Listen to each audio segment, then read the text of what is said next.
pahinga ko, no? Oo. Kumustahan pa lang po yan. What more pag nag-away ang mga waray. Oo, ako po ay natira naman po sa Cebu for almost 4 years. Napay mga Bisaya. Siguro mga dagang mga Bisaya din, no? Maayong hapon. Oo. Yung iba, wag kong mahihiya magtaas kung kayo po ay Bisaya. Be proud. Karamihan po ng mga sumikat sa Pilipinas ay Bisaya. Totoo po yan. Sa mga hindi po nakakaalam, ang nanay ni Cherito Solis ay Bisaya. Ang tatay ni Nida Blanca ay Bisaya. Karamihan na kamag-anak ni Rico yan ay Bisaya. Lahat sila patay na. Ilonggo. Ilonggo? Yes! Iloilo? Saan? Nga rin po, gagaling ito. Oo, damit. Oo, nakakatuwa yung mga Ilonggo na yan. Actually, napaka-sweet magsalita in fairness. Oo, lalo na yung mga bagong salta sa Manila na galing sa Iloilo o kaya Bacolod. Pag nanagalog yan, bigyan mo lang ng konti. Salamat, kahit ka namin, ka.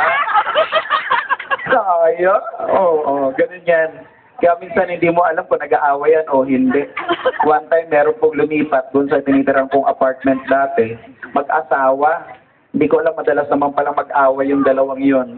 Isang beses na abutan ko, naghahabulan ng saksak yung mag-asawa. Sabi ng lalaki doon sa babae, alam mo, papatayin kita. Sabi ko, parang may sinasabi yung lalaki. Pero parang hindi naman nag-aaway, parang nagkikwentuhan lang. Sabi ng babae, sige, subukan mo.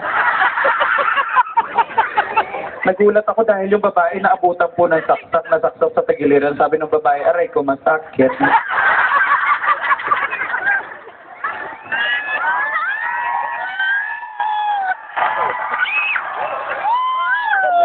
Ganun pa man, pero, ha? I love you po! Ha? I love you! Ilonggo ka? Oo, oy, mababait yan. The city of smile ang Iloilo. Alam mo? Ha? Bacolod ba? O, hindi ako na rin eh. Bakit ko ba? Oo, gano'n pa man at nakakatuwa, napakaraming nakangiti ngayong araw na to. In fairness, nakakawala po ng pagod, no?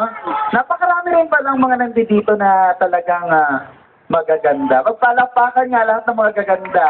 Ayan. Ngayon ko rin lang